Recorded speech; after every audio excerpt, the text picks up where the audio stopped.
ഇതാണ് തട്ടിക്കൂട്ട് നെയ്ച്ചോറ്.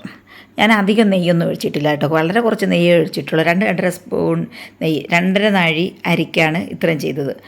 ഞാനത് 5 നാഴി അരിയാണ് എടുത്ത് വെച്ചിട്ടുള്ളത്. കുക്കറിൽ അത്രയും കൊള്ളില്ല, അതുകൊണ്ടാണ് ഞാൻ 2ആയിട്ട് ചെയ്യാമെന്നാണ് കരുതുന്നത്.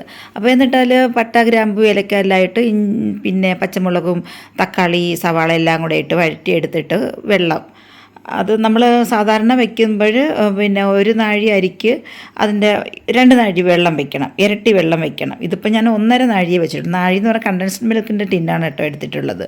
അപ്പോൾ ആ ഒരു കുക്കറിലായതുകൊണ്ട് 1 നാഴി അരിക്ക് 1.5 നാഴി വെള്ളം വെച്ചിട്ടുണ്ട്. അപ്പോൾ 2.5 നാഴി അരിക്ക് ഞാനിപ്പോൾ 4 നാഴി വെള്ളം വെച്ചിട്ടുണ്ട്.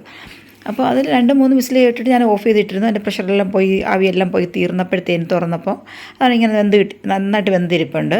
എന്നിട്ട് അത് തട്ടിയിട്ട് വെച്ച് ഒരു പാത്രത്തിലേക്ക് ഇട്ട് വെച്ചിട്ട് അത് പിന്നെ കുക്കർ കഴുകി വീണ്ടും അതുപോലെ തന്നെ വീണ്ടും ബാക്കിയിരുന്ന അരിയും കൂടെ വേവിച്ചു. ഞങ്ങൾ എല്ലാവരും കൂടെ തികയത്തില്ല, പെട്ടെന്ന് ചെയ്യാൻ വേണ്ടി ചെയ്തതാണ് ഇങ്ങനെ കുക്കറിലിട്ടിട്ട്.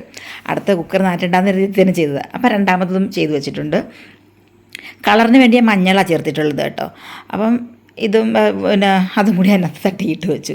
ഇത് വലുതെല്ലാം സാധാരണ ഇങ്ങനെ അല്ല ഇവിടെ ചെയ്യുന്നത്. ഇത് കൂടുതൽ നെയ്യൊക്കെ ഒഴിച്ചു 1 കിലോ ആയിരിക്കും ഇത്ര നെയ്യ് വേണം, അങ്ങനെയൊക്കെ കൊണ്ടാണ് വളരെ കുറച്ച് ഞാൻ ചെയ്തിട്ടുള്ളൂ. പിന്നെ ലാസ്റ്റ് ഞാൻ മറന്നു ഒരു കാര്യം, അണ്ടിപ്പരിപ്പ് മുന്തിരി ഇടാൻ മറന്നു, എൻ്റെ ഓർമ്മയില്ലായിരുന്നു.